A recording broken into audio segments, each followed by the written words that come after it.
Operation సింధూర్లో భారత త్రివిధ దళాలు అత్యంత ధైర్య సాహసాలు ప్రదర్శించిన విజయానికి ప్రతీకగా ప్రధానమంత్రి నరేంద్ర మోడీ పిలుపును అనుసరించి ముఖ్యమంత్రి నారా చంద్రబాబు నాయుడు సూచన మేరకు ఎన్డీఏ కూటమి పార్టీల ఆధ్వర్యంలో సాయంత్రం విజయనగరం కోట జంక్షన్ నుంచి గంటస్తంభం జంక్షన్ వరకు తిరంగా ర్యాలీ నిర్వహించారు. ఈ ర్యాలీలో విద్యార్థులు, యువత, స్వచ్ఛంద సంస్థల ప్రతినిధులు, ప్రజలు స్వచ్ఛందంగా పాల్గొని ఉగ్రవాదంపై పోరాటానికి దేశమంతటా ఒక్కటే అని చాటి చెప్పారు. ఈ సందర్భంగా టీడీపీ పొలిట్ బ్యూరో సభ్యులు పోసుపాటి అశోక్ రాజ్ మాట్లాడుతూ భారతదేశం మేధాశక్తిని గుర్తు చేసిందని, మనం మర్చిపోరాదని, ఆ త్యాగాన్ని అందరూ మర్చిపోకుండా ముందుకు తీసుకెళ్లాలని అన్నారు.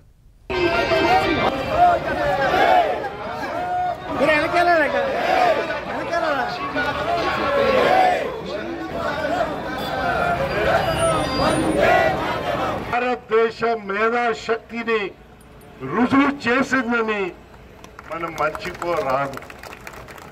ఆ త్యాగాన్ని మనం మర్చిపోకుండా ముందు తీసుకెళ్ళాలి అని అందరికీ మనవి చేస్తూ ఈ ర్యాలీలో పాల్గొన్న ప్రతి ఒక్కరికి నేను మీ దేశభక్తిని మనం అప్రిషియేట్ చేస్తూ మీకు అందరికీ మా సల్యూట్ చేస్తున్నానని విషయము మీకు అందరికీ మనవి చేస్తా ఉన్నాను.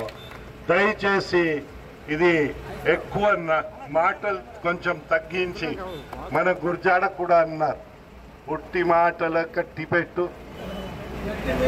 గట్టి మేలు తల పెట్టు ఓయ్ అని. అలాంటి దేశాన్ని మనం సహకరించాలని మీకు అందరికీ మనవి చేస్తూ అందరికీ నమస్కరిస్తూ సెలవు తీసుకుంటున్నాను.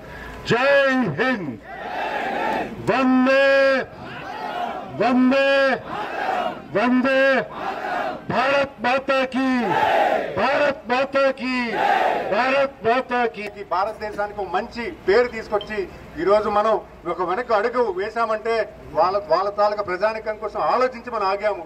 మనం చేతగా కాదు, లేకపోతే మనం ఆగలేక కాదు, మనం వాళ్ళని అక్కడ ఉన్నటువంటి పాకిస్తాన్ లో నివసిస్తున్నటువంటి ప్రజానికాన్ని, సామాన్యులు ఎవరైతే ఉన్నారో వాళ్ళ గురించి ఆలోచించి ఈరోజు మోడీ గారు ఆపారు.